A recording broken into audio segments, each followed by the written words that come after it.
He didn't hesitate, not even for a second. Robert Calloway looked down at that little girl, thin, pale, barely able to sit upright, and he kicked her. Not bumped her, not brushed past her. He drew his foot back and kicked Jasmine Carter like she was something in his way. The sharp cry that tore out of that 12-year-old's chest silenced the entire first-class cabin. Every head turned. And Robert? He fixed his cuffs, straightened his jacket, and said nothing. That moment, that one brutal, disgusting moment, is what stopped a flight at 30,000 feet and changed everything. If this story moves you the way it moved me, please subscribe to this channel right now, hit that notification bell, and drop a comment telling me what city you're watching from.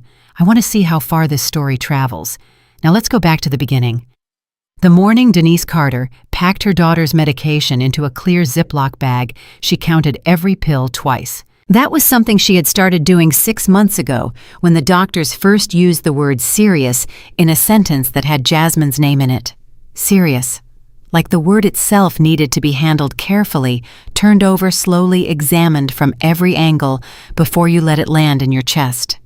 Denise had let it land. She had sat with it in the car alone for 20 minutes after that appointment, hands on the steering wheel, engine off, just breathing. Then she had gone back inside, walked into the exam room where her daughter was sitting on the paper-covered table, swinging her legs, and smiled like the sun had never moved. That was Denise Carter, 41 years old.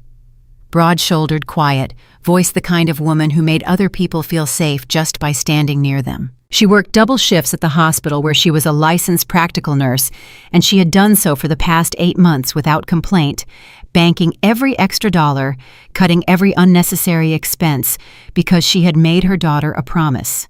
One trip, one real trip, first-class window seat all the way to Los Angeles to see Jasmine's grandmother before the treatments got harder. Jasmine was 14, though she looked younger now. The illness had thinned her out in ways that broke Denise's heart to look at directly, so sometimes she looked at her sideways, the way you look at the sun. Jasmine had her mother's wide brown eyes and her late father's stubborn chin, and even on the worst days, the days when getting out of bed felt like climbing a mountain, she had a way of making people around her laugh. She made the nurses laugh. She made the other kids in the waiting room laugh. She had this gift for finding the absurd in the unbearable, and she used it like a tool, like something she kept sharpened, specifically for dark moments. That morning at JFK, she was in her wheelchair, head tilted against her mother's arm, watching the people move through the terminal, the way she always watched people with that quiet, observant curiosity that made her seem older than she was. She had a soft blanket across her lap, a small backpack with her headphones and her sketchbook, and she was wearing the pale yellow hoodie she refused to travel without. She called it her lucky hoodie. Denise had washed it so many times, the letters on the back had started to fade. But she washed it anyway every time, because Jasmine believed in it. They boarded early like the gate agent suggested, and Denise helped Jasmine settle into 3A, the window seat in the second row of first class. The seat was wide, and the armrests went up, and the legroom was generous, and for the first time in what felt like a very long time, Denise watched her daughter exhale completely. Not the kind of exhale that means you're pretending. The real kind. The kind that means for one moment the weight has actually lifted. "You okay, baby?" Denise asked, tucking the blanket around Jasmine's legs. "Mom," Jasmine gave her that look, the look that meant stop hovering. "I'm okay, I promise. I'm just asking. You've asked 4 times since we left security. I'm a nurse. Asking questions is literally my job." Jasmine smiled and turned toward the window, and Denise sat back in 3B and let herself feel just for a moment the quiet satisfaction of having pulled this off, of having saved enough, planned enough, fought hard enough to give her daughter this one thing: the seat, the space, the dignity of traveling like a person who mattered. She did not know that it was going to be taken from them. Not yet. Robert Calloway arrived the way he always arrived everywhere, as though the space had been waiting for him specifically. He was 53 years old, broad through the shoulders, with the kind of tan that comes not from being outdoors, but from being somewhere expensive outdoors. He had silver at his temples, and a watch that cost more than Denise made in 4 months, and he carried himself with the particular assurance of a man who had never once in his adult life been told no and believed it. He stopped at row 3. He looked at his boarding pass. He looked at the seats. He looked at Jasmine. The flight attendant, a young woman named Claire, with a neat bun and a practiced smile, appeared at his elbow almost immediately. "Mr. Calloway, welcome aboard. You're in 3C, right on the aisle." Robert did not move. He was still looking at Jasmine with the expression of a man who had ordered a steak and been brought something else entirely. "There's a child in this row," he said. Claire's smile held steady. "Yes, sir. This is a family traveling together. Your seat is the aisle seat 3C. I don't sit next to children." The words were not loud. That was the thing about Robert Calloway. He was not a man who needed to raise his voice to make you feel small. The volume was low, and the contempt was absolute, and for just a second, even Claire's trained composure flickered. Denise heard every word. She turned and looked at him, and something in her chest went very still, the way it does right before a storm. "He's talking about my daughter," she said, evenly, clearly. Robert turned to look at her as though she had just materialized in the seat beside him. His eyes moved over her the way they had moved over Jasmine, taking stock, calculating, deciding. "I can see that," he said. "I'd like her moved." Denise did not blink. "Excuse me?" "Your daughter. I'd like her moved to another seat. I paid for this row, and I don't travel well with children making noise." "She's not making any noise. Not yet." The silence that fell between those two sentences was the kind that has weight. Jasmine, who had been looking out the window with her headphones around her neck, turned slowly. She looked at Robert. Then she looked at her mother. She had heard everything. She always heard everything. Denise kept her voice level. She had had 17 years of nursing practice keeping her voice level when everything in her wanted to do something else. "My daughter is ill. She is in her assigned seat. We are not moving." Robert looked at Claire.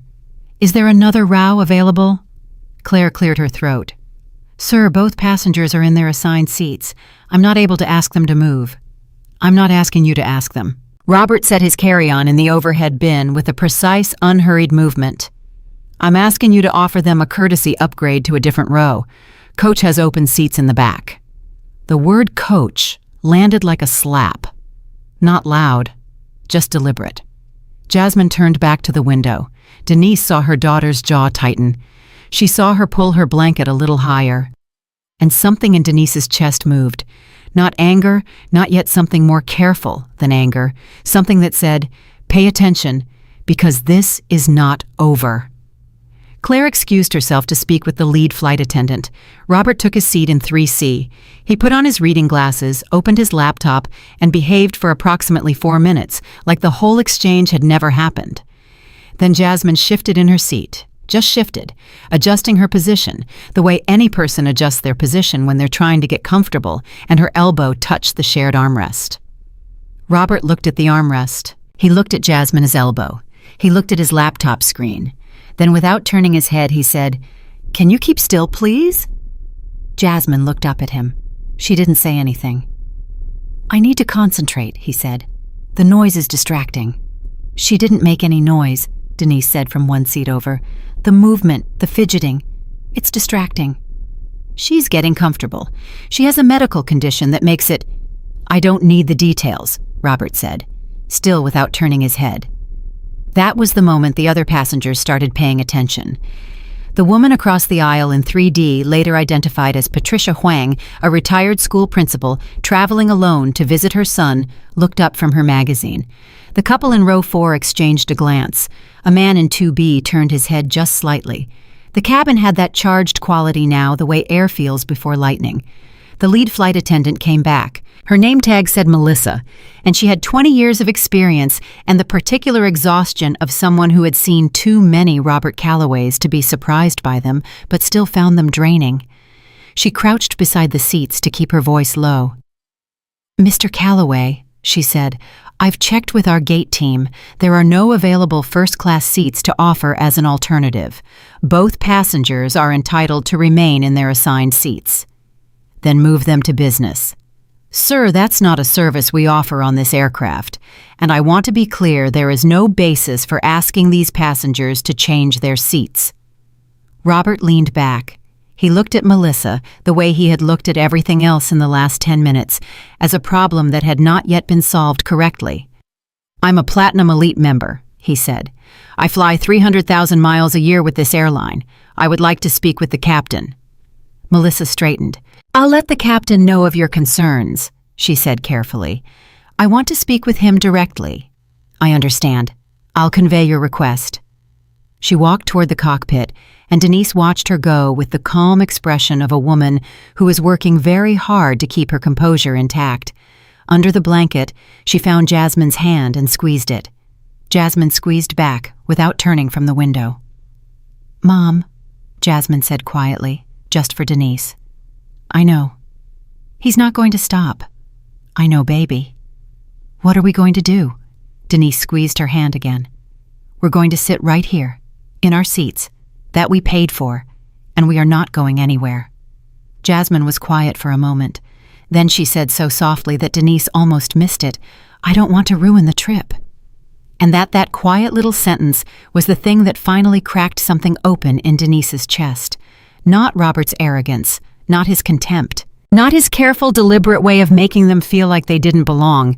It was her daughter's voice doing what Jasmine always did, turning the hurt inward, taking responsibility for someone else's cruelty. You are not ruining anything, Denise said. Her voice was steady, but her eyes were fierce. You hear me? Not one thing. Robert had been typing on his laptop. He did not look at them. But a muscle moved in his jaw, and Patricia Huang across the aisle saw it. She set down her magazine. Boarding continued. The rest of the first-class cabin filled in. A young couple settled into row 2. An older gentleman took the last seat in row 4. The flight attendants moved through the aisle with the practiced efficiency of people who know the next hour is going to be long. Jasmine had put her headphones in by then, her head tilted toward the window, watching the luggage carts move on the tarmac below. She had her sketchbook open on her tray, but she wasn't drawing. She was just resting in that careful, deliberate way she had learned to rest over the past months, not fully asleep, not fully alert, hovering in the middle space where pain was manageable and the world was soft. She did not see Robert's elbow move, but every person in the first 3 rows saw what happened next. Robert reached across to close the shared armrest divider, the kind that folds down between seats, and in doing so his arm swung wider than necessary, and his elbow struck Jasmine's shoulder. Not lightly, not accidentally at least, not in any way that read as accidental to the people watching.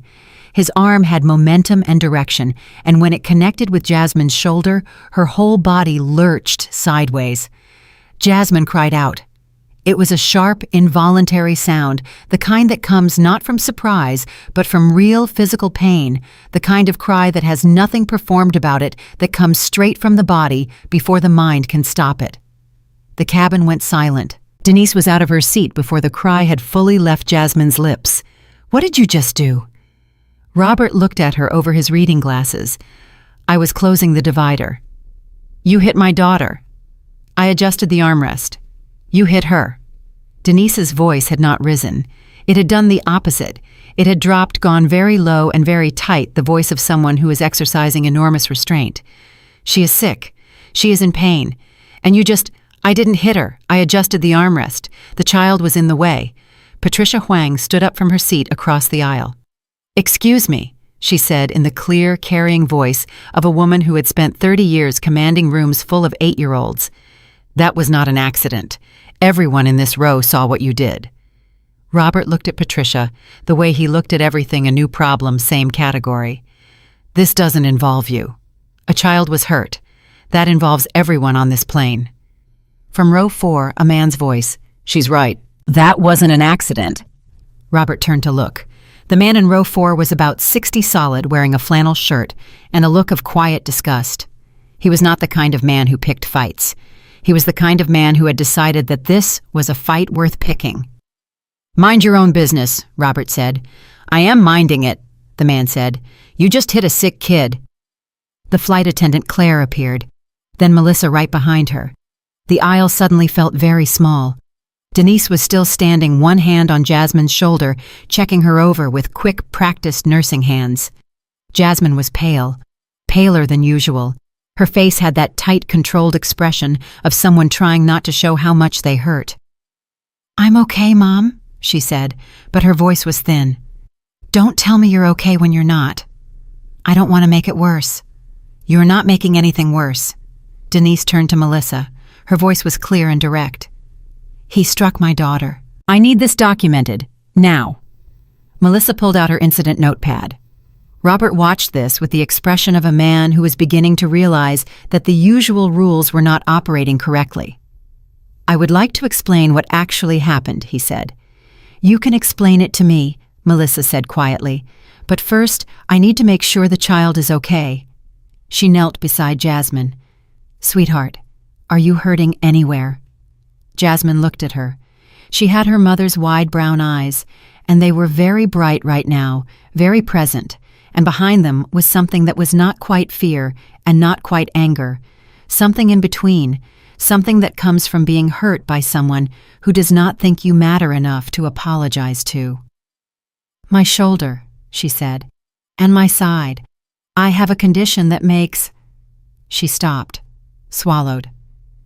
"It just hurts more than it normally would." Melissa nodded. She wrote something on her pad. She straightened up and looked at Robert. "Mr. Calloway," she said, "I'm going to ask you to remain in your seat and avoid any further contact, physical or verbal, with the passengers in this row." "I would like to lodge a formal complaint," Robert said. "You're welcome to do that after we land." "I want to do it now. I want to speak with the captain now." "The captain is preparing for departure." "Then delay the departure." The words were almost funny. Almost. Patricia Huang made a sound, not quite a laugh, something drier and more contemptuous, and quickly covered her mouth. The man in row 4 shook his head slowly. Melissa looked at Robert for a long moment. Then she said, with the particular precision of someone who has chosen each word very carefully, "Sir, a child has been hurt. We are documenting the incident. The captain has been notified. We are not delaying departure on your request. We are, however, making sure that everyone on this aircraft is safe and comfortable before we push back." She paused. "Everyone." The emphasis was gentle, but it was there. Robert opened his mouth, closed it, looked at his laptop, and in the seat beside him, Jasmine Carter pressed her face against the window and breathed very slowly, the way her mother had taught her to breathe when the pain was bad, and she did not let Robert Calloway see her cry. But Denise saw, and she sat back down, and she put her arm around her daughter, and she thought very carefully about the next 20 minutes, because she knew with absolute certainty that Robert Calloway was not done. She had met men like Robert before in hospitals and waiting rooms in moments of crisis, where the comfortable suddenly found themselves in proximity to suffering they hadn't budgeted for. She knew what they did when their authority was challenged. She knew how they escalated. She knew what they thought rules were for. She was ready. She had been ready her whole life for men like Robert Calloway. She just had not expected to have to be ready on this particular flight on this particular morning, with her particular daughter sitting beside her in a yellow hoodie with faded letters, trying not to cry. "Jasmine," she said softly. "Yeah." "We are getting to Los Angeles." Jasmine didn't say anything for a moment. Then she pulled her sketchbook onto her lap and found her pencil and started to draw. She drew the way she always drew when things were bad, fast, and clean, pencil moving, like it knew where it was going before she did. Denise didn't look at what she was drawing. She looked at the movement of her daughter's hand, steady and sure, and felt something settle in her own chest. The flight was scheduled to depart at 8:47 a.m. At 8:43, the boarding door was closed. At 8:44, Robert Calloway took out his phone. At 8:45, he made a call. And Denise Carter, who had spent 17 years learning to read the rooms she walked into, watched him dial and felt with absolute certainty that whatever was about to happen next was going to be worse than anything that had come before. She tightened her arm around her daughter. The plane had not yet moved, and the morning was still just beginning. Robert's phone call lasted 4 minutes and 11 seconds. Denise knew because she watched the timer on his screen the entire time, the way she watched monitors in the ICU, not because she expected them to tell her something new, but because watching gave her something to do with the part of her brain that was running very fast and very hot and needed an outlet that wasn't screaming. She couldn't hear everything he said. His voice was low, turned toward the window, one hand cupped around the phone the way men do when they want to appear private, but still want you to know they're making an important call. She caught fragments. She heard the word management. She heard legal twice. She heard the phrase, my personal physician, which made no sense in context, and therefore made her more nervous, not less, because men who name-drop their personal physicians in the first 60 seconds of a complaint call are men who have done this before and know which words open doors. Jasmine was still drawing. Her pencil moved in short, controlled strokes. She had not looked at Robert since the elbow incident, and Denise recognized this as a coping mechanism Jasmine had learned early that eye contact with people who wanted to diminish her only gave them more to work with. So she drew. She put her attention somewhere Robert couldn't reach it. Denise had never been more proud of her daughter for anything in her entire life, and she had also never been more furious on her daughter's behalf, and those two feelings were running parallel tracks right now, side by side, neither one canceling the other out. Patricia Huang had not sat back down. She was standing in the aisle beside her seat with her arms loosely crossed and her expression very composed, and she was watching Robert.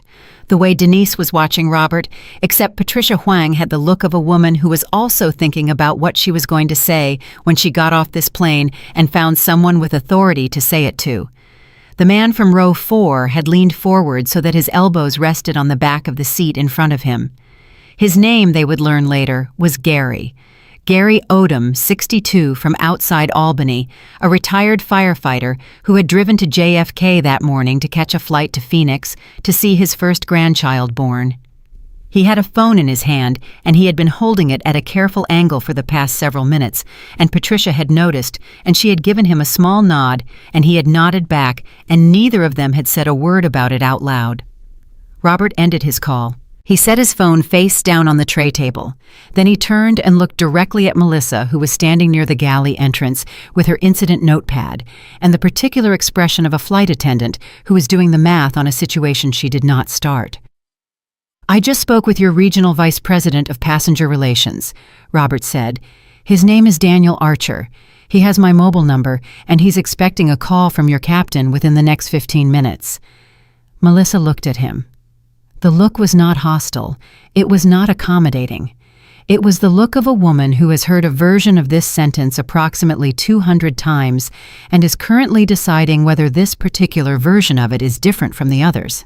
I'll make sure the captain is aware, she said. I also want it on record that I am experiencing significant distress as a result of this seating arrangement and that I have requested multiple times a reasonable accommodation, which has been denied. That's been documented, Melissa said. I want a copy of that documentation. You'll receive a copy after we land. I want it now. That's not possible during pre-departure procedures, sir. Robert looked at her for a long moment. Then he said very quietly, I wonder if you understand who I am. Melissa did not blink. She said just as quietly, I understand that you are a passenger on this aircraft, sir, same as everyone else. The silence that followed that sentence was the kind that takes a few seconds to fully register. Patricia across the aisle let out a slow breath through her nose. Gary in row 4 pressed his lips together to contain something. Jasmine's pencil kept moving. Denise said nothing. She was watching Melissa with a gratitude so large and so sudden it almost felt physical, like someone had pressed their hand flat against her sternum and pushed. She had not expected that. She had been bracing herself for the version where the airline sided with the man with the platinum card and the regional vice president's phone number. She had been getting ready in the quiet, organized way she got ready for things to fight that version of events. And instead, this young woman in a navy blazer had just said with complete precision the most powerful sentence available, same as everyone else. 4 words, a complete reframe of the entire power dynamic in this cabin. Robert understood it too. She could see it in the way his jaw moved. He turned away from Melissa. He opened his laptop again. He typed something or pretended to for about 90 seconds. Then he closed the laptop. He picked up his phone. He held it for a moment without looking at it. Then he put it back down. Jasmine had stopped drawing. She was looking at her sketchbook, but her pencil was still, and Denise knew that look, the look of someone who is listening so hard that they've stopped doing everything else. "Hey," Denise said softly. Jasmine looked up. "He's not going to let it go," she said. It wasn't a question. "No," Denise said. "Probably not." "What happens if they make us move?" "They're not going to make us move." "But what if—" "Jasmine." Denise turned in her seat to face her daughter fully, the way she did when she needed Jasmine to actually hear her and not just hear her words. "We have done nothing wrong. We are sitting in seats we paid for. We have the right to be here. And I need you to hold on to that, okay? Not because it makes everything easy, but because it is the truth." Jasmine looked at her for a moment. Then she said, "You sound like a lawyer." "I've had to," Denise said. That almost got a smile. Almost. The plane began to push back from the gate at 8:53, 6 minutes late. Denise noted this the way she noted everything, filed, cataloged, ready to be used if needed. The engines cycled up to their pre-taxi hum, and the familiar sounds of departure settled over the cabin. And for approximately 4 minutes, nothing happened except the ordinary choreography of a plane getting ready to fly. Then Jasmine made a sound. It was not the cry from before. This was smaller, more internal, the kind of sound that slips out when you are trying very hard to hold something in, and the something is slightly larger than the container. She pressed her hand flat against her side. Her breathing changed. Denise was already moving hands on her daughter's arm. "Talk to me. Where?" "The same place," Jasmine said through her teeth. "It's okay. It's just the sitting it. You need to shift positions. Here." Denise adjusted the seat recline, helped Jasmine turn slightly rearrange the blanket. Her hands knew what to do. They had done this in emergency rooms and in their apartment at 3 in the morning and in the back seat of an Uber when they couldn't find a cab. Her hands were calm, even when everything else was not. Robert had turned his head, not fully just enough to see what was happening. There was something in his expression that was difficult to name, not concern, not empathy, more like a man watching a complication he had predicted materialize in real time. "Is she going to be sick?" he asked. "No," Denise said without looking at him, "because if she's going to be sick, that's a health and safety issue that the crew should—" "She is not going to be sick." Denise's voice was flat. "She has a chronic pain condition that is exacerbated by stress, the kind of stress that comes from being harassed for the past 45 minutes. Robert's eyes narrowed slightly. "I haven't harassed anyone." "You hit her." "I adjusted an armrest." And Patricia Huang made a sound across the aisle that was not quite a word, but communicated with remarkable clarity that she did not believe him. Gary leaned forward in row 4. Claire, the flight attendant, appeared from the galley and looked at Jasmine with quick professional assessment. "Is she okay? Do you need anything?" "She needs calm," Denise said. "That's all she needs right now." Claire looked at Robert, not accusatorially, just looked at him, the way you look at something you are trying to decide what to do about. Robert looked back at her. "I'd like a scotch," he said. The request was so spectacularly tone-deaf that for a moment no one processed it. Then Patricia made the sound again, the same sound louder this time, and Gary, in row 4, said quietly, but audibly, "Unbelievable." And Claire said with heroic professionalism, "I'll get that for you after we reach cruising altitude, sir." And the moment passed, but Jasmine had heard it. She turned her head from the window and looked at Robert with an expression that Denise had never seen on her daughter's face before. It wasn't anger. It was something past anger, a kind of clear, exhausted knowing, the look of a child who has just understood something about the world that she had hoped was not true. She turned back to the window without saying anything. And that silence, that small dignity of her silence, was somehow the loudest thing that had happened in the past hour. The plane was taxiing. They were maybe 12 minutes from takeoff. Denise could feel the tension in the cabin like a physical substance, not quite fear, not quite fury, something in between the held breath of 22 people waiting to see what Robert Calloway was going to do next. He did not disappoint. He pressed the call button. Melissa appeared from the front galley. Her expression was professionally neutral. Her eyes said something else. "I need to request formally that the captain be informed that I am unwilling to share this row with a passenger whose medical condition poses a potential disruption to my flight experience and possibly a health risk to other passengers." Melissa looked at him. Then she looked at Jasmine. Then she looked back at Robert. "Sir," she said, "that is not a valid basis for a seating request. The child's medical condition is her private health information and does not constitute a risk to other passengers." "I don't know that," Robert said. "You don't know that. We have no reason to believe. I'm asking you to find out before we take off." He leaned back. "I have the right to know what I'm sitting next to." The word "next to" landed in the cabin like something thrown. Denise felt it. Patricia felt it. Gary felt it. Even Claire from the galley entrance visibly flinched. Jasmine did not turn from the window, but her hand found her mother's under the blanket. Denise squeezed back hard and looked directly at Robert Calloway, and when she spoke, her voice had crossed some invisible line into something that was not rage, but was the thing that lives right next to rage and is in its own way more powerful. "You will not speak about my daughter as though she is something to be categorized and assessed. She is a 14-year-old child. She has a name. Her name is Jasmine, and she has more dignity in her left hand than you have in your entire body."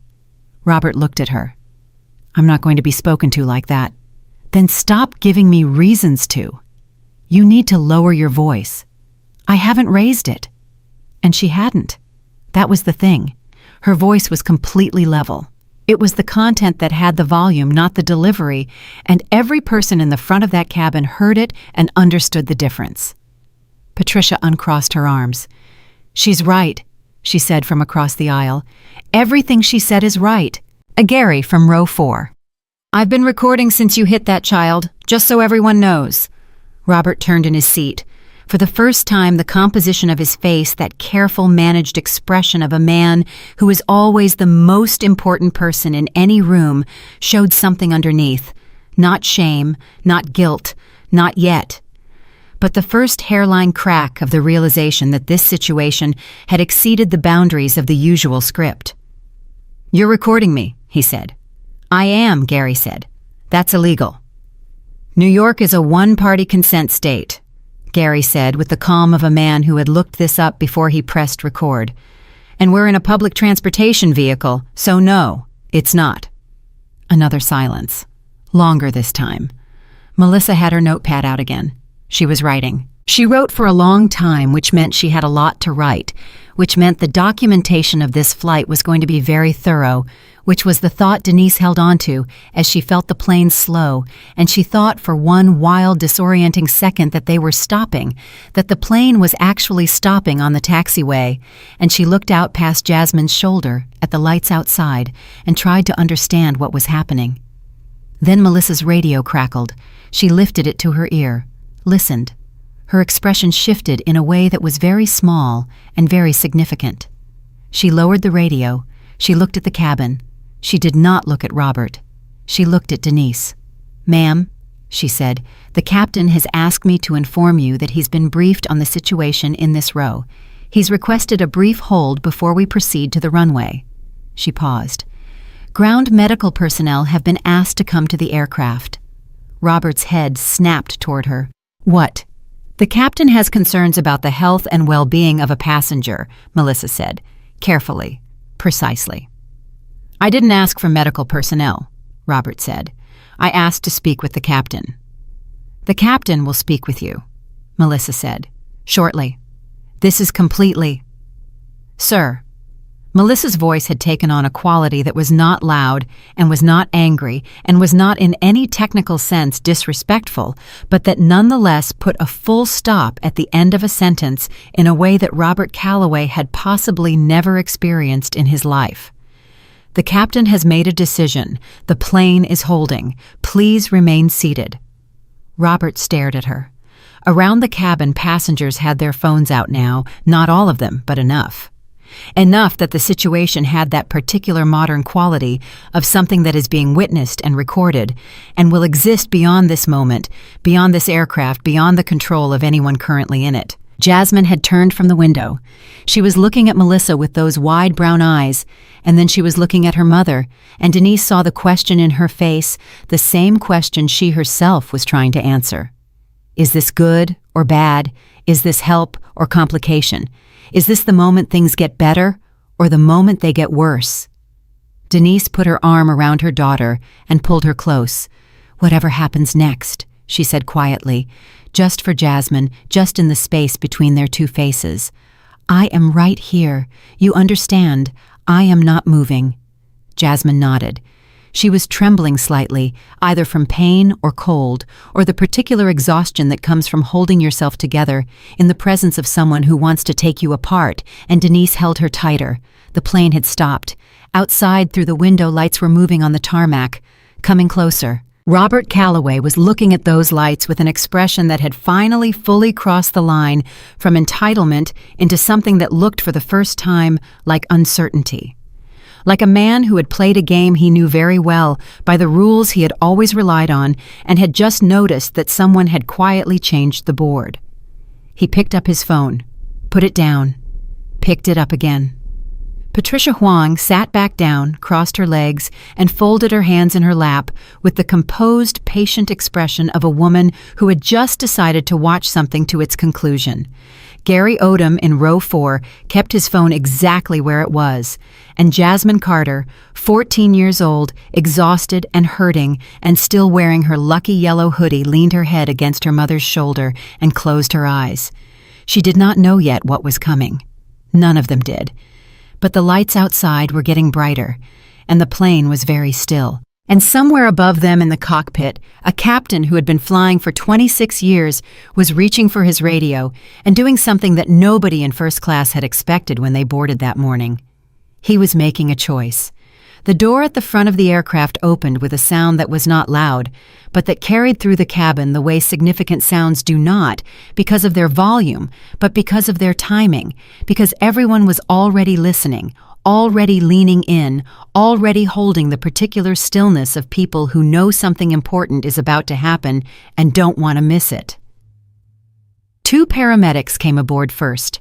A man and a woman, both in dark uniforms, both moving with the efficient, unhurried pace of people who assess situations for a living, and have learned that rushing in communicates panic to the people who are already scared. Behind them came a woman in an airline operations vest, a tablet in her hand, and behind her, filling the doorframe for just a moment before he stepped through it, was the captain.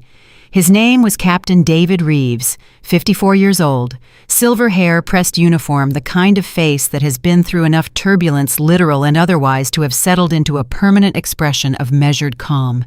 He did not look like a man who had been pulled away from his cockpit by an argument in first class. He looked like a man who had decided that what was happening in first class was worth being pulled away for. He walked to row 3 and stopped. He looked at Jasmine first, then at Denise, then finally at Robert. "Mr. Calloway," he said. Robert straightened in his seat. He had been trying to project ease for the last several minutes, the posture of a man who is not bothered, but ease had become increasingly difficult to maintain, and the effort of it was visible now in the set of his shoulders, the careful placement of his hands. "Captain, good. I've been waiting to speak with you." "I understand that," Captain Reeves said. He did not sit down. He did not lean against anything. He simply stood, and the standing was itself a statement that he was here on his terms, not Robert's. "I've been briefed by my crew. I've reviewed the incident report." He paused. "I've also spoken with ground operations about the delay." "Then you understand my position," Robert said. "I understand your requests," the captain said. "Yes." And there was a distinction in those 2 sentences, and Robert heard it, and Denise heard it, and every person in the front of that cabin heard it. And the distinction was this: understanding a position and understanding requests are not the same thing, and one of them implies legitimacy, and the other does not. The female paramedic had crouched beside Jasmine. She had her kit open and her voice was low, and her manner was the particular gentleness of someone who works with frightened people every day and has made it a practice. "Hi, sweetheart. My name is Angela. Can you tell me where you're hurting right now?" Jasmine looked at her mother first. Denise gave her a small nod. Then Jasmine said, "My left side, and my shoulder where he—" She stopped. Started again. "My shoulder from earlier, but mostly my side. I have a condition. It's called—" "Take your time," Angela said. While Angela worked while she took Jasmine's pulse and asked careful questions and listened with the attentiveness of someone doing a real job, Captain Reeves had turned his full attention back to Robert. "Mr. Calloway, I need to ask you directly, did you make physical contact with this child?" Robert's jaw tightened. "I adjusted the armrest between our seats and my arm made incidental contact with—" "Did you make physical contact with this child?" The repetition was deliberate. The simplification was deliberate. Captain Reeves had not raised his voice. He had done something more effective. He had removed all the room Robert was accustomed to operating in, all the nuance and framing and careful language, and replaced it with a single binary question that required a binary answer. Robert looked at him for a moment. Then he said, "There was contact. It was not intentional." "Several passengers have described it differently," the captain said. "Several passengers were not paying close enough attention to what actually one of those passengers recorded it," Captain Reeves said. Robert went very still. That was the moment. That was the exact moment where the architecture of Robert's position, which had been built on a particular version of events that he controlled, and others were required to dispute, cracked from the foundation. His face did not collapse. He was too practiced for that. But something went out of it, some light, some certainty. The expression of a man who had always known there was a recording somewhere and had spent the last 20 minutes calculating the odds that it would matter and had just been informed that the odds had shifted. "I want to see it," he said. "You'll have the opportunity to review all documentation," the captain said, "after we've addressed the immediate situation." "The immediate situation is that I paid for this seat, I am a Platinum Elite member, and I have been subjected to— Mr. Calloway." The captain's voice did not rise. It did the same thing Denise's voice had done earlier. It dropped, became quieter, became more precise, and the precision was the authority, not the volume. "A child is currently being assessed by medical personnel on my aircraft. That is the immediate situation. Everything else is secondary to that. Are we clear?" Robert looked at him for a long time. Around the cabin, nobody moved. Patricia Huang had her hands folded in her lap and her eyes fixed on Robert with the expression of a woman waiting for a specific thing to happen. Gary in row 4 had his phone at an angle that suggested he was still recording. Claire was standing near the galley entrance with her arms at her sides and her face perfectly composed, and in her eyes was something that was not quite satisfaction, but was adjacent to it. "We're clear," Robert said, finally, quietly. It was the first time in the entire morning that Robert Calloway had given ground. Just 2 words, and they were not an apology, and they were not an admission, but they were a retreat, and every person in that cabin felt the shift. Angela had finished her initial assessment. She stood and spoke quietly to her partner, then turned to Denise. "Her vitals are stable. Her pain level is elevated, but not at a crisis level. Given her condition and what she's been through this morning, I'd recommend she rest and that we monitor her for the next several minutes before making any decisions about the flight." "What kind of decisions?" Denise asked.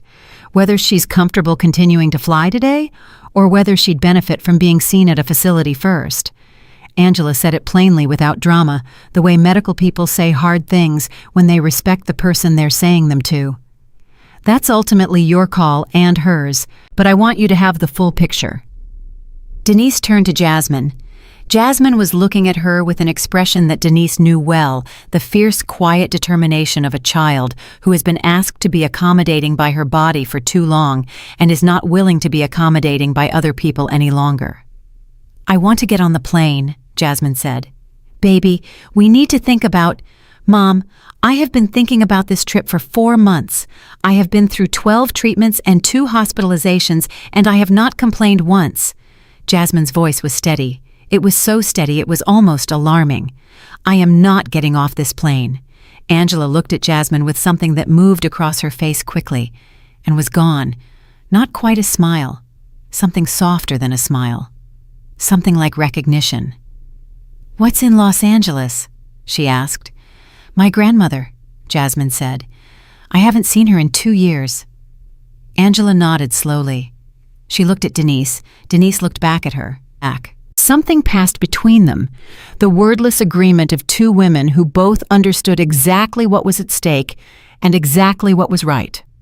"If her pain remains at its current level and doesn't escalate," Angela said, "and if the stressors that contributed to this episode are addressed, there's no medical reason she can't fly." The word addressed landed in the cabin with weight. Everyone understood what it meant. It did not mean Jasmine needed to be moved. It meant the stressor needed to be removed. Captain Reeves turned to Robert. Robert was already reading his face. He had always been good at reading rooms. It was one of the skills that had made him successful, the ability to understand power dynamics before they were articulated. And what he was reading in Captain David Reeves's face right now was not ambiguous.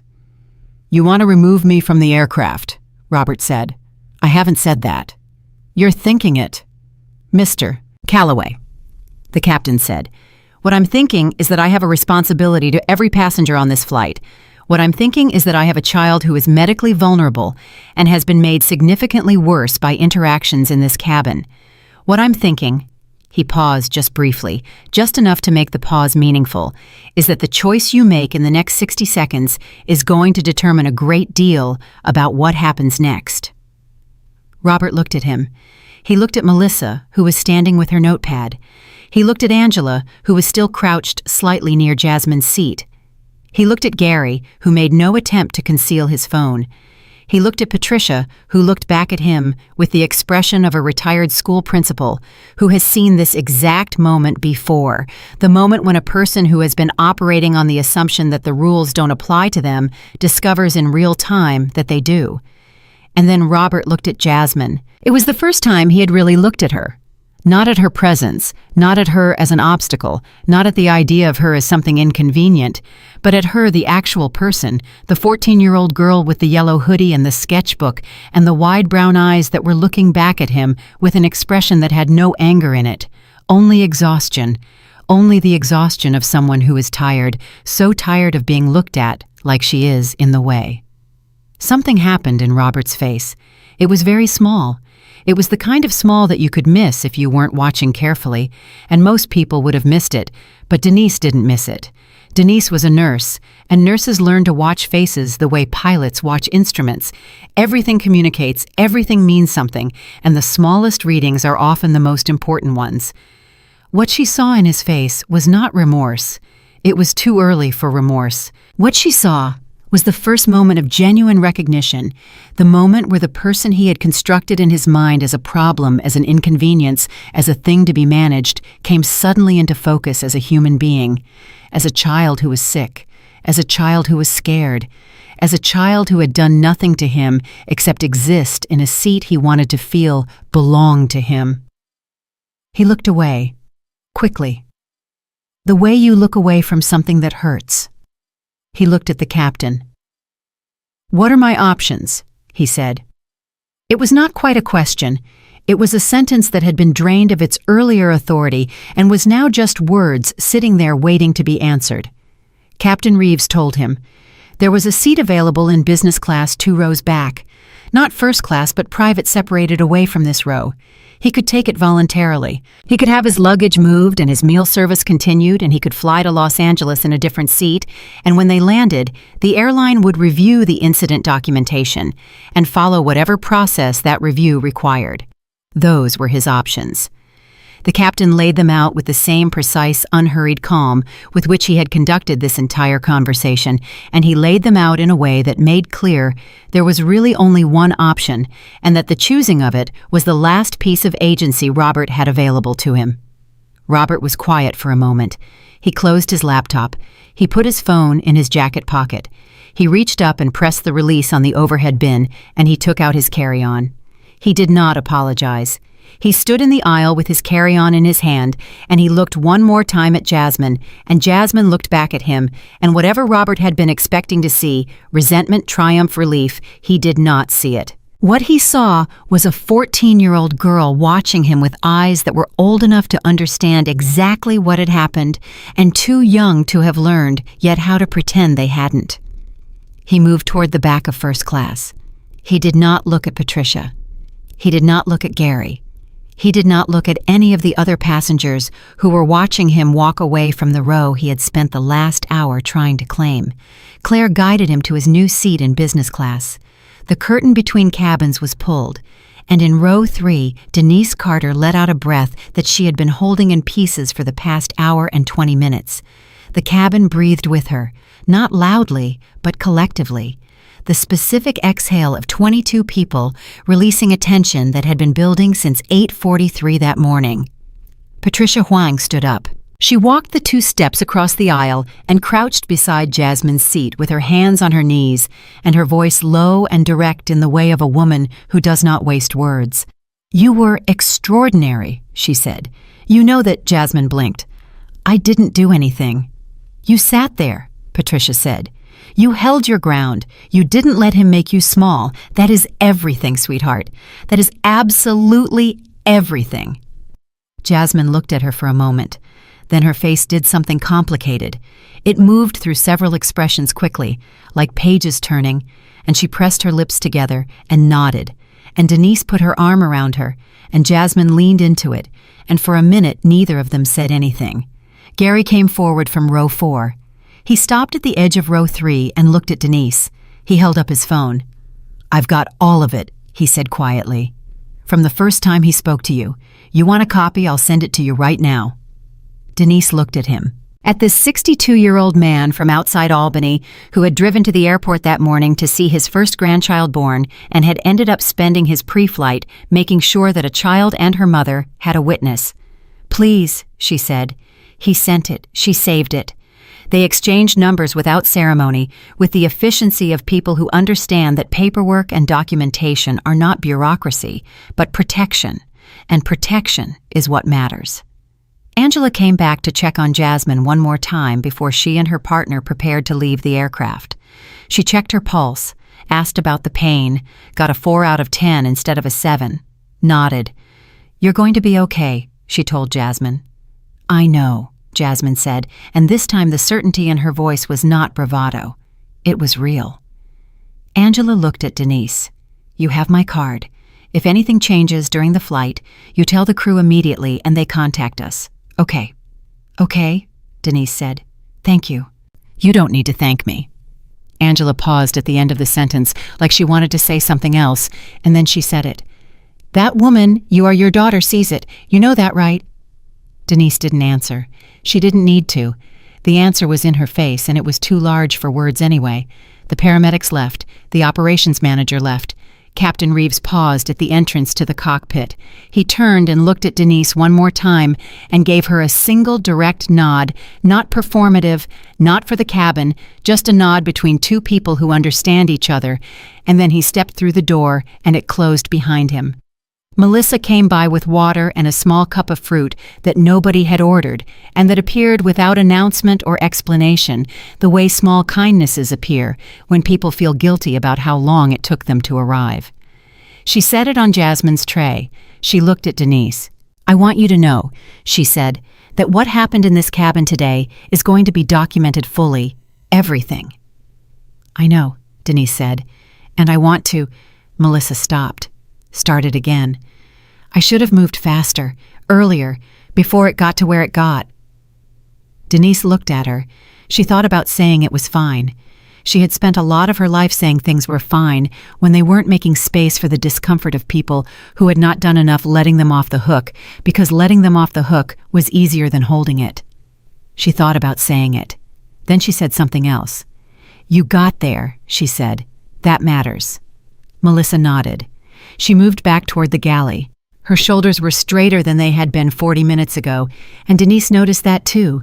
The plane began to move again. The engines found their register. The lights on the tarmac began to slide past, and the whole long, terrible, suspended morning began to convert itself into motion, into departure, into the beginning of the trip that Denise had saved for and planned for and fought for. Jasmine picked up her sketchbook. She looked at what she had drawn during the worst of it, the quick, controlled lines she had put on paper when the pencil was the only thing she could control. She looked at it for a moment. Then she turned to a fresh page. She started to draw something new. Denise watched her daughter's hand move and did not ask what it was. Not yet. She would ask later, when they were in the air, when the distance between them and this morning was measured in altitude instead of minutes. She would ask, and Jasmine would show her, and Denise would understand the way she always understood her daughter, in the particular way that comes not from knowing someone's answers, but from knowing their questions. The runway appeared. The engines opened up. The pressure of forward motion pressed them back into their seats, and Jasmine reached over without looking and found her mother's hand. Denise held on. The wheels left the ground.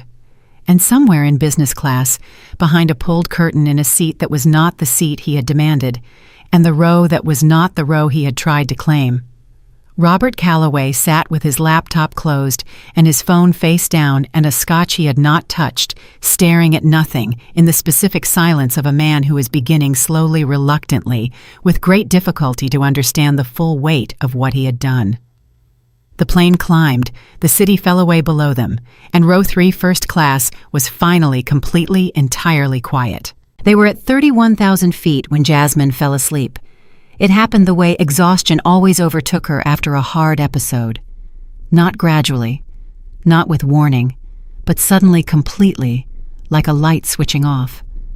One moment she was drawing her pencil moving in those small, deliberate strokes, and the next, her head had dropped against her mother's shoulder, and her breathing had slowed and the sketchbook had tilted in her lap, and Denise caught it with one hand before it could fall. She held it for a moment. Then she looked at what Jasmine had been drawing.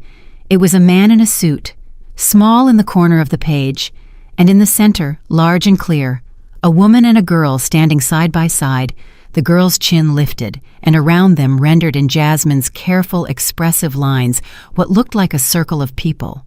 Not a crowd, not an audience. A circle, like a shield.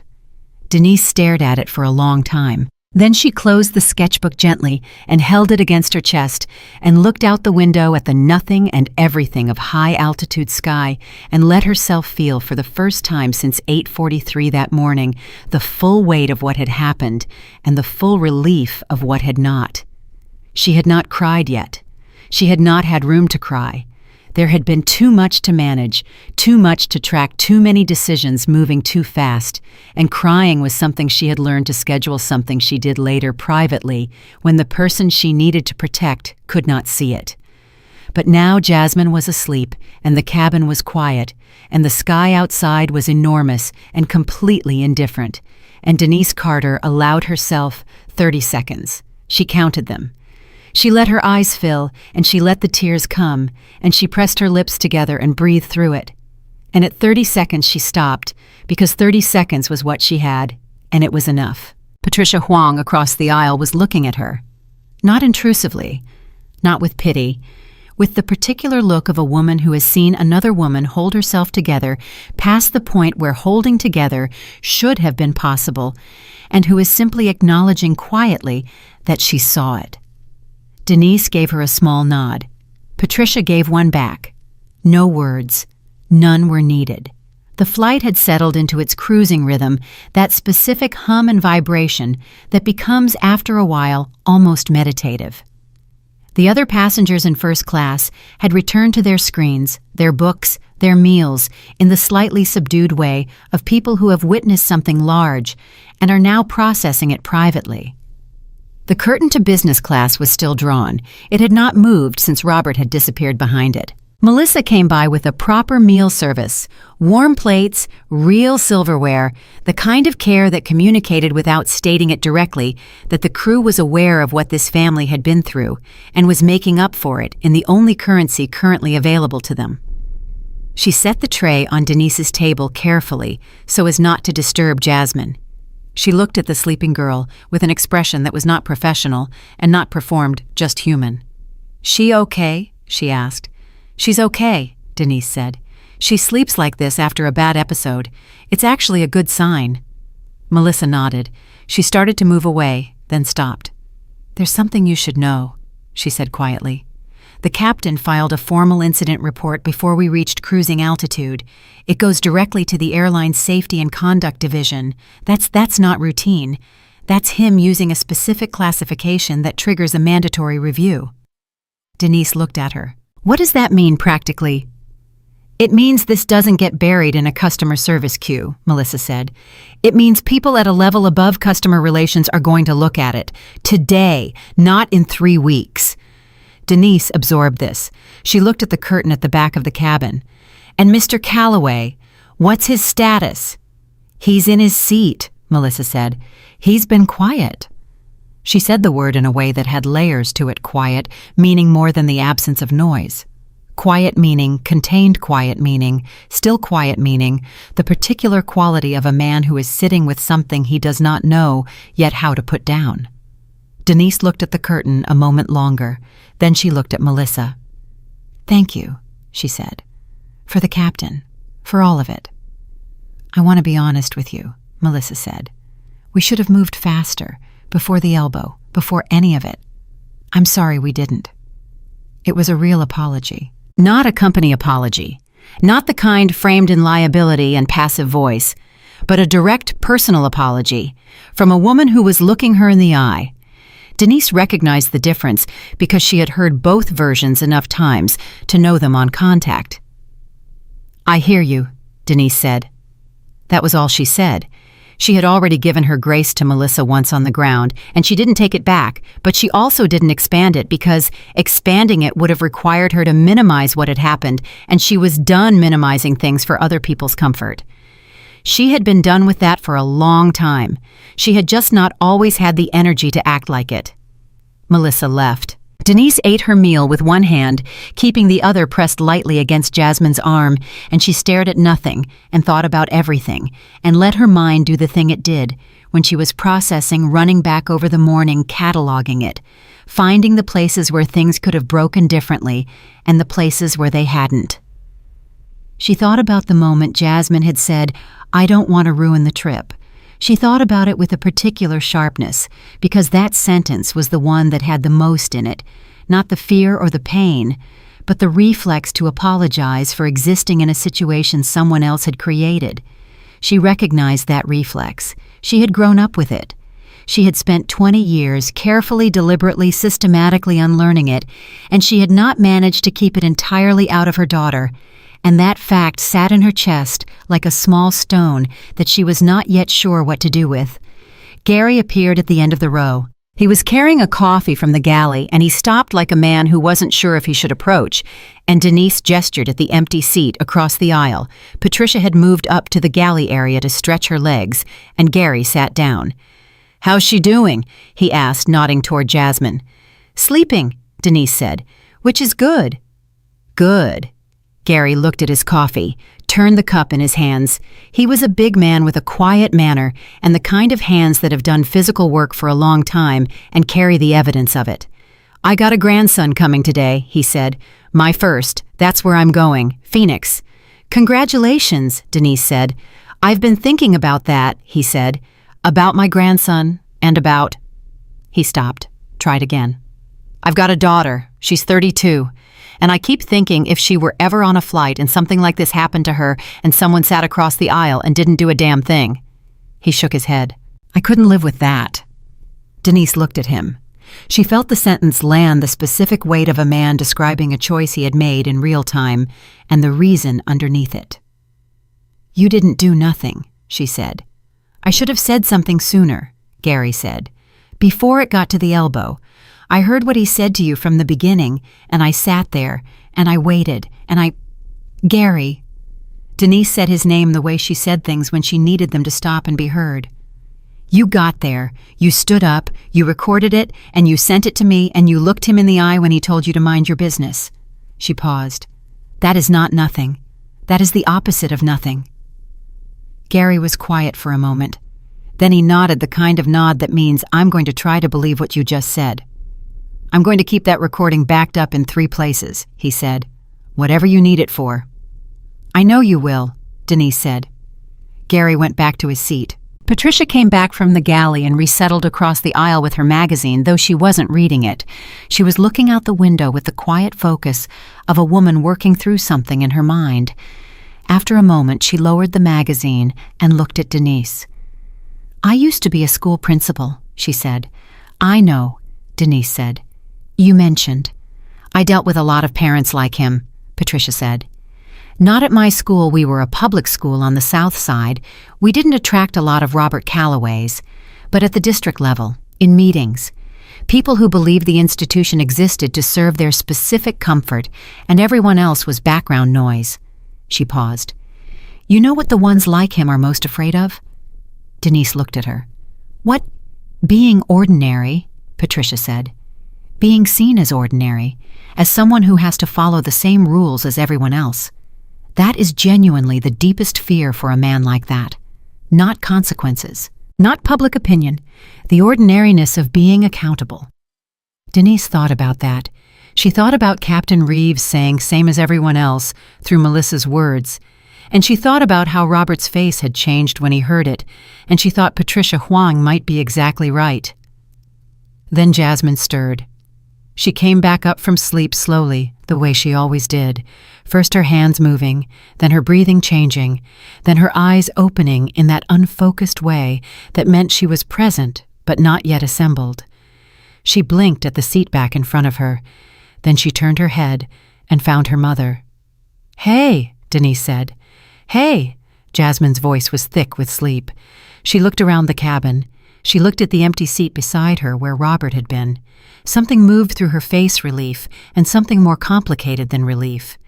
"Did I miss anything?" "Nothing important," Denise said. Jasmine looked at her with the expression that meant she knew perfectly well that something had happened and was choosing whether or not to ask about it. Then she looked across the aisle at Patricia, who gave her a small smile. "How are you feeling?" Patricia asked. "Better," Jasmine said. She considered this. "Actually better, not just saying it better." "Good," Patricia said. Jasmine picked up her sketchbook from her mother's hands. She looked at the drawing she'd made, the man in the corner, the circle of people. She looked at it for a moment with the critical eye of someone evaluating their own work. Then she added something in the margin. Denise leaned slightly to see what it was, but Jasmine tilted the book away with a small private smile, and Denise let it go.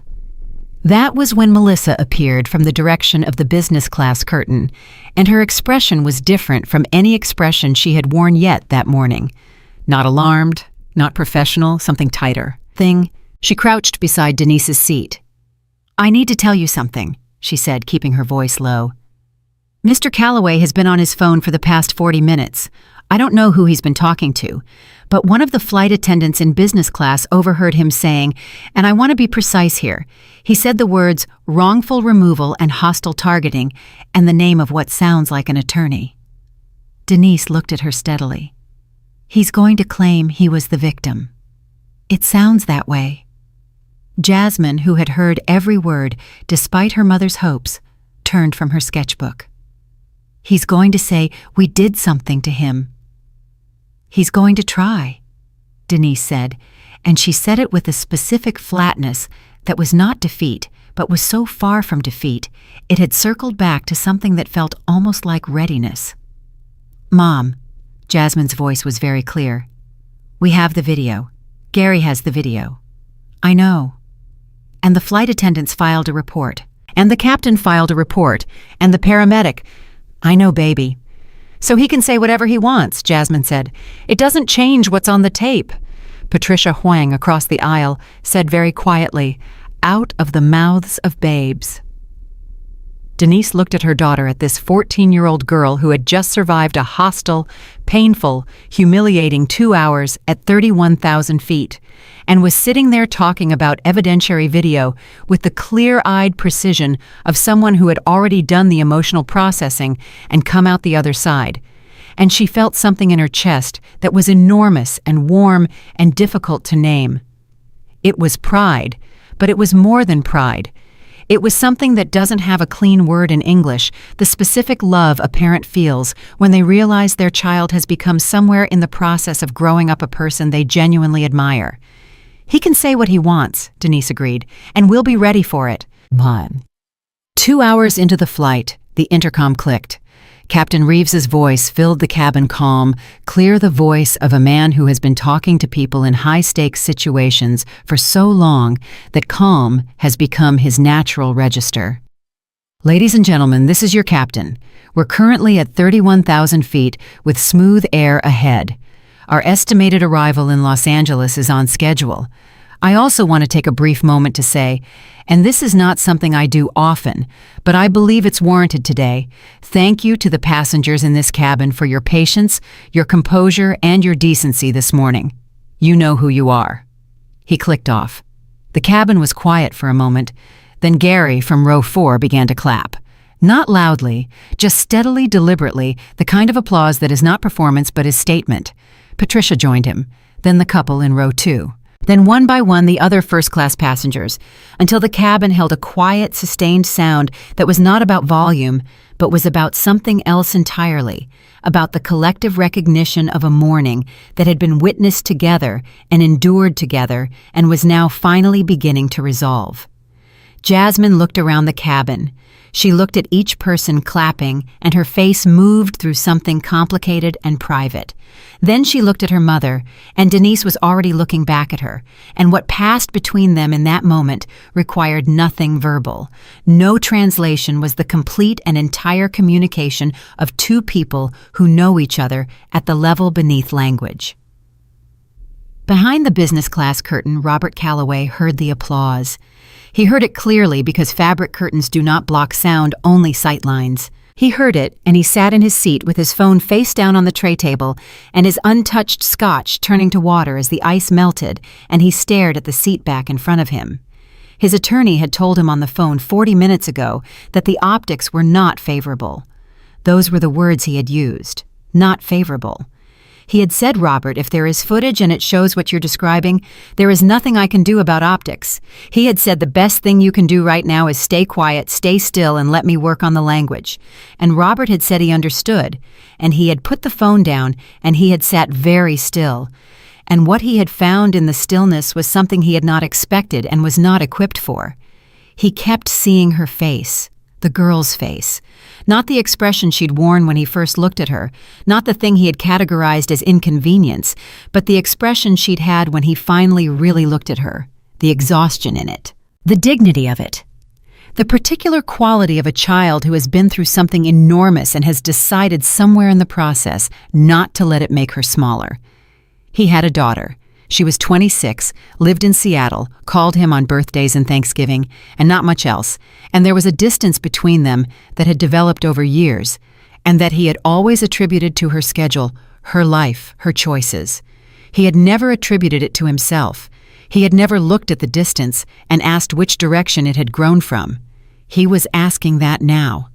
Sitting behind a curtain at 31,000 feet, listening to 22 people applaud a mother and her sick daughter, Robert Calloway, was asking that question for what might have been the first time in his adult life, and the answer was coming back to him slowly from many directions at once, and it was not comfortable, and it was not small. He did not call his attorney back. He sat with the question. The flight descended into Los Angeles at 1:47 p.m. Pacific Time, 17 minutes late, which, given what the morning had contained, felt like nothing short of a miracle. Jasmine was awake, and her pain was at a 2, which was functionally normal for her, and she had her headphones in, and she was looking out the window with an expression of pure, uncomplicated anticipation that made Denise want to take a photograph of it and carry it forever. "She's going to cry when she sees you," Jasmine said, meaning her grandmother. "She cries when she sees anyone," Denise said. "She cries when she sees a good meal," Jasmine said. "That's where you get it from." "I do not cry at food. You cried at the brisket at your uncle's birthday."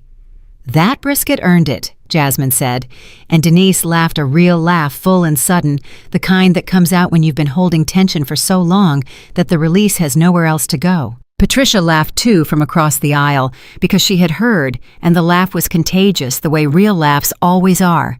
And for a moment, the cabin had something in it that had not been there since before Robert Calloway boarded at Gate 14B. Lightness uncomplicated and simple, the sound of people who are almost somewhere. The wheels touched down.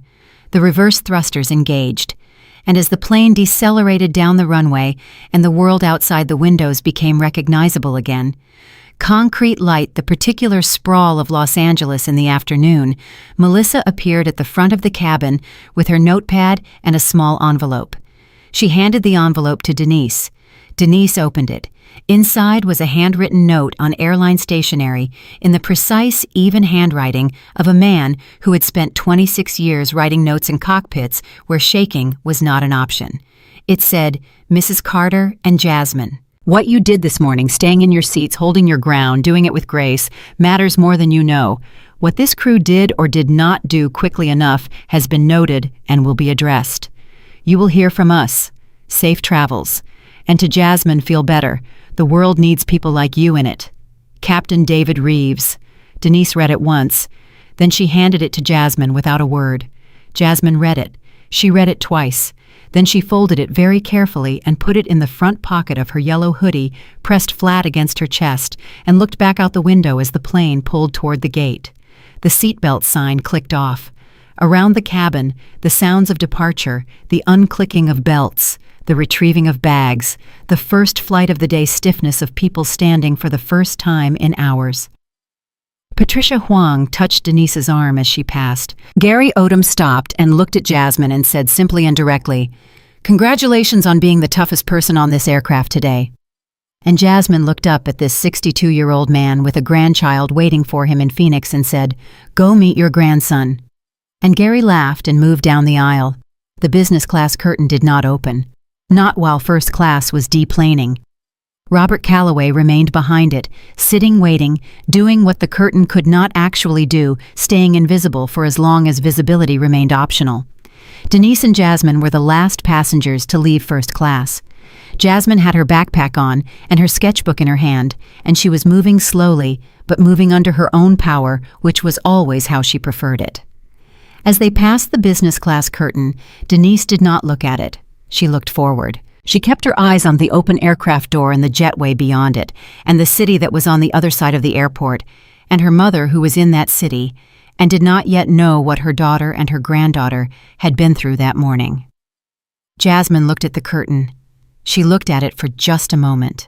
Then she turned away and walked toward the door, and Denise walked beside her, and they stepped out of the aircraft together and into the jetway, and the fluorescent light of the airport fell across them both, and neither of them said anything.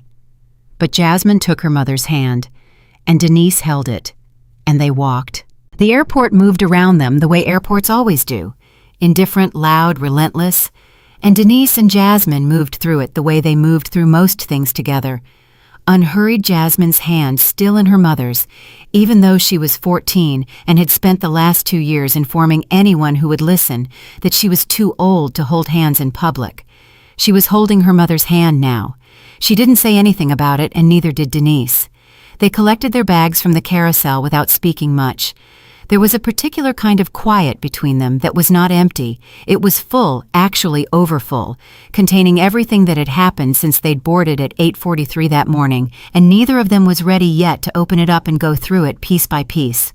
That would come later. That would come over their grandmother's food at the kitchen table over tea, over the kind of slow, unhurried conversation that only happens when you are finally completely safe. Right now, they were just walking. Right now, that was enough. They came through the arrivals doors, and Denise saw her mother, before her mother saw them, which was the way it almost always went because Ruth Carter, 71 years old, 4'11", in her good shoes, was always looking in the wrong direction at the right moment. She was standing near the rope barrier with a handwritten sign that said Jasmine and Denise in letters that were large enough to be read from a considerable distance and decorated with hand-drawn flowers because Ruth Carter had never done anything halfway in her life and saw no reason to start in an airport. Jasmine saw her first. "Grandma," she said, and there was something in just that word, the way it came out compressed and warm and slightly broken at the edges, that told Denise everything about how hard her daughter had been holding herself together for the past 5 hours. Ruth turned. She found them. And what happened in her face in that moment was not something that could be adequately described. It was the specific expression of a grandmother who has not seen her granddaughter in 2 years. and has spent those 2 years worrying in the particular way grandmothers worry, which is constant and private and enormous. She dropped the sign.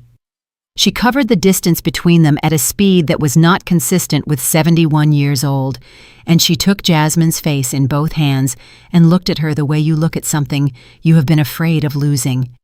"My baby," she said. Jasmine burst into tears. Not the controlled, contained tears she had managed on the plane. These were the real ones, the ones that had been building since the moment Robert Calloway had looked at her like she was in his way. The ones that had been waiting patiently behind every calm breath and every steady answer and every moment of dignity she had performed for the benefit of people who needed to see her strength and not her pain. They came out now completely into her grandmother's shoulder, and Ruth held her and did not say stop, did not say shh, did not say you're okay, because Ruth Carter had raised 2 daughters, and she understood that some tears do not need to be stopped. They need to be held. Denise stood back and watched and let herself feel the relief of it, the relief of her daughter finally having a place safe enough to break the relief of Ruth's arms around Jasmine's shoulders, the relief of Los Angeles and the end of the flight and the 20 feet of carpeted arrivals hall that separated them from the worst morning they had had in a very long time. Then Ruth looked up from Jasmine's shoulder and looked at Denise. And Denise watched her mother's eyes take in what she was seeing, the composure that was slightly too careful, the set of her jaw, the quality of the quiet around her daughter, and she watched Ruth read all of it in approximately 3 seconds, because Ruth Carter had always been able to read her children the way other people read text, fluently and fast. "What happened?" Ruth said. It was not a question. "Later," Denise said. "Denise." "Mom, later. We're here. We're okay." Ruth looked at her for another long moment. Then she pulled Denise in with her free arm and held both of them at once, which she had always been physically capable of because Ruth Carter was small, but had always been in some essential way large enough for everything her family needed. They stood there in the middle of the arrivals hall, the 3 of them, while the airport moved around them, and for a little while, nothing else mattered at all. Later was that evening at Ruth's kitchen table with the food that Ruth had been preparing since 6 that morning, the brisket, the cornbread, the sweet potato that Jasmine loved, the iced tea in the big glass pitcher that had sat in Ruth's refrigerator for as long as Denise could remember.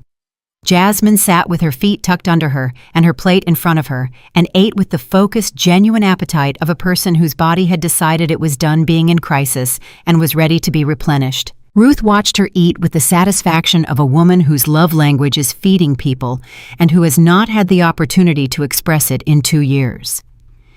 And Denise told her mother what had happened. She told it plainly, without drama, the way she told things in order with the relevant details, without embellishment or minimization. She told her about Robert and the first request and the elbow and the cry that had come out of Jasmine and the way the cabin had held its breath. She told her about Melissa and the captain and the paramedics and Gary's recording and Patricia's voice carrying across the aisle. She told it all the way through to the note in the front pocket of Jasmine's yellow hoodie and the moment they walked off the plane hand in hand. Ruth listened without interrupting. She had her hands flat on the table in front of her and her face was going through things. Anger, fear, relief, something harder to name, and she let it go through without trying to control it, the way old grief teaches you to let feelings move. When Denise finished, the kitchen was quiet for a moment. Then Ruth said, "That man put his hands on my granddaughter." "Yes," Denise said. Ruth looked at Jasmine. "And you sat there and you held your ground." Jasmine looked at her grandmother. "We didn't have anywhere to go," she said. "Those were our seats." Ruth was quiet for another moment. Then she reached across the table and covered Jasmine's hand with hers, and she said something in a voice so low and so certain that it was less like speaking and more like making a permanent record. "You are your mother's daughter, and you are my granddaughter, and there is not a man alive big enough to put either of you out of a seat you earned." Jasmine nodded. She pressed her lips together. She nodded again. That was the moment Denise's phone buzzed. She looked at the screen. The number was a New York area code she didn't recognize. She answered it because she had been answering unknown numbers all day. Paramedics, gate agents, the airline's passenger relations line, Gary Odom checking in from Phoenix to say his grandson had been born 6 pounds, 4 ounces, healthy and loud. She answered it the way she answered everything that day, with the steady composure of a woman who has decided that whatever comes next, she is ready. "Mrs. Carter." The voice was professional, careful. A woman. "My name is Diane Fowler. I'm the Director of Passenger Safety and Operations for the airline. I'm calling because I've reviewed the incident report filed today by Captain Reeves. I've also reviewed the crew's documentation and a video recording that was submitted to our safety division approximately 2 hours ago." Denise was very still. Across the table, Ruth watched her face. "I want to begin by apologizing to you and to Jasmine," Diane Fowler said. "Not the company kind of apology. I want to be clear about that. This is a personal apology from someone who read what happened today and is deeply troubled by it. You and your daughter were treated in a way that was wrong. The response from our crew, while ultimately appropriate, was slower than it should have been. Both of those things are true, and both of them matter." Denise said, "I appreciate that. I also want you to know," Diane said, "that the airline is moving to initiate proceedings to permanently revoke Mr. Calloway's travel privileges with this carrier. That process starts Monday morning. I can't make you promises about the outcome, but I want you to know it is not a maybe. It is a when." Denise closed her eyes for just a second. "Okay," she said. "Is Jasmine all right?" "She's eating brisket at her grandmother's table," Denise said. There was a pause, and then Diane Fowler said, "Good. That's exactly where she should be." And there was something in her voice that was not corporate and not professional, something that was just a person responding to the image of a sick child, finally safe and fed and loved, the way people respond to those images when they let themselves. They spoke for another 10 minutes. About documentation, about the formal complaint process, about the recording Gary had submitted. He had sent it not just to Denise, but directly to the airline's safety line, with a full written account of what he had witnessed, time-stamped and detailed in the organized, methodical way of a man who had spent 30 years as a firefighter and understood that clear documentation saves things that cannot be saved any other way. About the fact that 3 other passengers had independently submitted written accounts. About what would happen next. When she hung up, Denise set the phone face down on the table and looked at her mother and her daughter. "He's losing his flying privileges," she said. Ruth sat back in her chair with the expression of a woman who believes in justice and has waited for it long enough to recognize it when it finally showed up. "Well," she said, "just that. Well, containing everything." Jasmine was quiet for a moment. She was looking at the table in front of her with the particular expression of someone processing information that is satisfying in a way they didn't entirely expect. Then she said, "Does that mean he has to drive everywhere?" Denise looked at her. "I don't know, probably not. There are other airlines." "But not that one. Not that one." Jasmine considered this. "Good," she said, and then she picked up her fork and went back to the sweet potato. Ruth caught Denise's eye across the table. The look said everything that needed saying without a single word, the look of 2 women who had spent their lives absorbing the weight of other people's contempt and converting it somehow into something that made them stronger, who had watched a 3rd generation do the same thing at 31,000 feet today, and who were sitting right now in the specific grace of an evening where justice had actually moved in the right direction. What none of them knew yet was that Gary Odom's recording was not only with the airline. He had posted a 60-second excerpt of it, not the full video, just the moment of the elbow and the cry and the exchange that followed the part where Robert demanded to know what he was sitting next to on his social media account at 4:30 that afternoon, with a caption that said, "This happened today on a flight." A sick 14-year-old girl and her mother. The man in this video sat next to that child and treated her like she was less than human. I want people to see this. His account had 212 followers. By midnight, the post had been shared 40,000 times. By the time Denise woke up the next morning in her mother's guest room with Jasmine asleep in the other bed, her phone had 63 unread text messages, 11 missed calls, and 17 voicemails. She sat up in the gray early morning quiet and stared at the screen and tried to understand what she was looking at. Patricia Huang had texted at 11:15 the night before, "My nephew just sent me a link. I think your story is moving." She had sent the link. Denise clicked it. A news aggregator. The headline video shows first-class passenger strikes sick child on flight, demands she be removed. Crew praised for response. Below it was Gary's video. Below that, 400 comments in the first 2 hours. She put the phone down, picked it up. Put it down again. Then she went to the kitchen, made coffee in her mother's coffee maker the way her mother had taught her, 2 scoops. Cold water let it steep, and she sat at the kitchen table in the early morning stillness and thought very carefully about what this meant and what she wanted to do with it. Jasmine found her there an hour later. She padded into the kitchen in her socks and her yellow hoodie still sleep-creased hair undone, and she poured herself a glass of orange juice and sat across from her mother and looked at her with eyes that were already alert, despite the hour, because Jasmine always woke up fast and present, another thing she had inherited from Ruth. "Something happened," Jasmine said. Denise looked at her. She pushed her phone across the table. Jasmine picked it up. She read. She scrolled. She was quiet for a very long time. Denise watched her daughter's face move through things, surprise, then a complicated mix of something that was not quite discomfort and not quite relief, but lived between them, then something that settled slowly into a kind of grave and careful understanding. She set the phone down. "People saw it," she said. "A lot of people," Denise said. "Are they going to want to talk to us?" "Some of them, probably." Jasmine looked at her orange juice. She turned the glass slowly in her hands. "I don't want it to be about how I cried," she said, "or how sick I am, or how sad it is." She paused. "I want it to be about the fact that we didn't move, that we stayed in our seats." Denise looked at her daughter. She looked at her for a long time, at the 14-year-old girl in the yellow hoodie who had sat in row 3A of a first-class cabin yesterday morning and refused through pain and fear and the full weight of a grown man's contempt to be moved from a seat she had earned, and she felt something so large and so complete it was almost impossible to hold. "That's what it's about," she said. "That's exactly what it's about."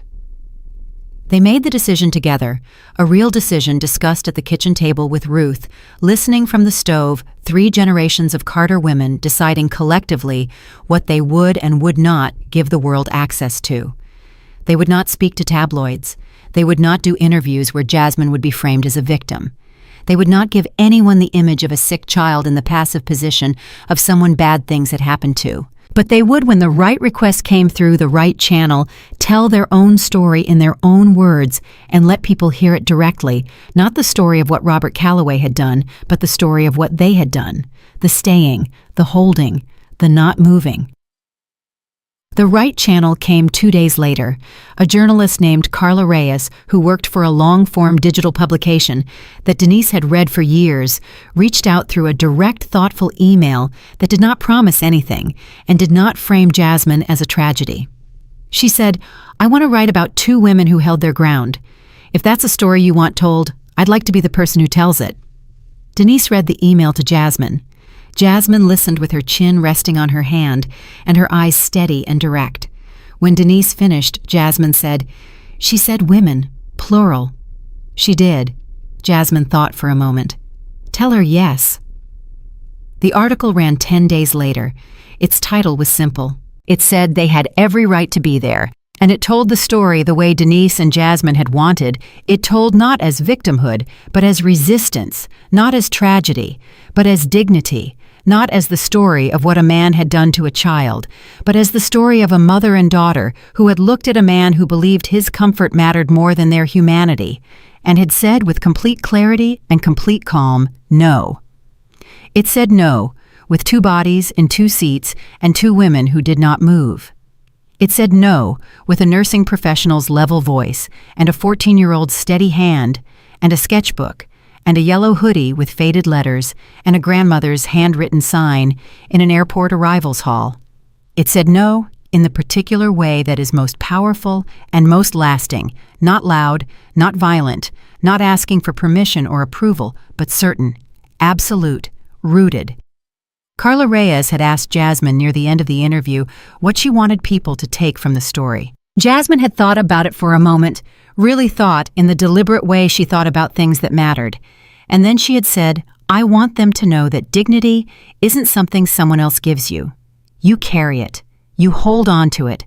And the moment you let someone else decide whether you deserve your seat, you've already given up the thing that was always yours. Carla had looked at her when she said it. Jasmine was 14 and sitting in her grandmother's living room in her yellow hoodie, and she had said it with the certainty of someone twice her age and half her health, and Carla had written it down and used it as the closing line of the piece unchanged. Robert Calloway did not give interviews. His attorney released a statement 3 days after the video went public that used the words regrettable and miscommunication and unwanted attention in the same paragraph, and managed impressively to not contain a single direct apology. The airline issued its own statement, confirming that a formal review had been conducted and that the passenger in question's travel privileges had been suspended pending the outcome of the process. The word suspended lasted one news cycle before a source inside the airline confirmed to 2 separate reporters that suspended was in this case a word that meant permanent. Patricia Huang called Denise on the 10th day. She had read the article.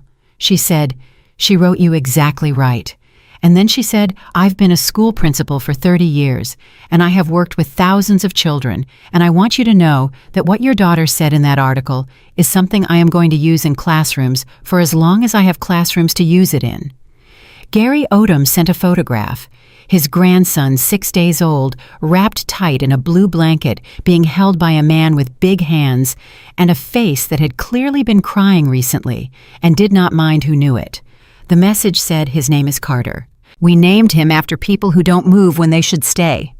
Denise showed the photograph to Jasmine. Jasmine looked at it for a long time. Then she opened her sketchbook to the page where she had drawn the circle of people around the woman and the girl, and in the margin, in the space she had kept private on the plane, she had written a name. Denise finally saw what it was.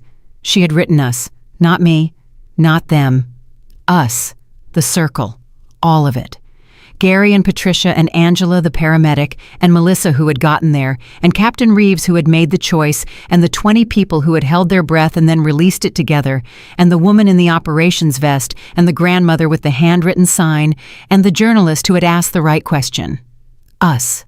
The collective weight of people who had looked at something wrong and decided each in their own moment, each at their own cost to move toward it instead of away. Jasmine traced the word with one finger. Then she closed the sketchbook. 3 weeks after the flight, Jasmine Carter walked into her next treatment with Captain Reeves's note still folded in the front pocket of her yellow hoodie, pressed flat against her chest, and she sat down in the treatment chair and looked at the nurse who was preparing her IV, and she said in the calm and certain voice of a girl who has learned what she is made of, "I'm ready." She was. She had been ready. She had proven it at 31,000 feet in a first-class seat that belonged to her next to a mother who would not be moved above a country that had watched and would not forget. Dignity is not given. It is not granted by the powerful to the powerless on days when the powerful feel generous. It is carried. It is held. It survives being kicked and doubted and told to go to the back. It survives a curtain and a platinum card and a man who confused money with worth. It survives everything, actually, when the person carrying it has decided clearly, finally, completely, that it is theirs and has always been theirs and is not under any circumstances available to be taken. Denise Carter knew this. She had always known it. Now the world knew it too. And Jasmine, 14 years old, lucky yellow hoodie sketchbook full of circles, had made sure of it.